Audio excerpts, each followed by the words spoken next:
শেখানোর চেষ্টা করেছি, তর্ক শেখানোর চেষ্টা করেছি। আমি নিজে খারাপ লোক হতে পারি, কিন্তু একটা খারাপ মানুষ, একটা অন্যায়কারী মানুষও জীবনে দু একটা ভালো কাজ করে।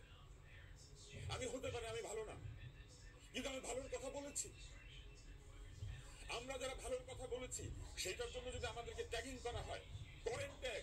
আমি এখনো বলবো, বাংলা ভাষার জন্য যে জাতি প্রাণ দিয়েছে, যে জাতি একটা পতাকার জন্য, একটা স্বাধীনতার জন্য, নিজের ভোট দেওয়ার জন্য প্রাণ দিয়েছে, সেই জাতি এই ভাষায় কথা বলবে, আমি এটা মানবো না। করেন ট্যাগ, বলেন আমি দোষর, ঝোলান আমাকে ফাঁসিতে। যে আমার হাঁটুর বয়স, তাকে আমি হাঁটুর বয়স বলতে পারবো না, কিন্তু আমি তার বাপের বয়সে আমাকে গালি দিতে পারবে? এটা কোন বাংলাদেশ? আমি হতে পারি সবচেয়ে খারাপ মানুষ, নিয়ে যান আমাকে ধরে, কিন্তু আপনি আমাকে গালি দিতে পারেন না। গালি দেওয়ার অধিকার কেউ দেয় নাই। যে সংবিধান বদলাচ্ছেন, সেই সংবিধান কাকে গালি দেওয়ার অধিকার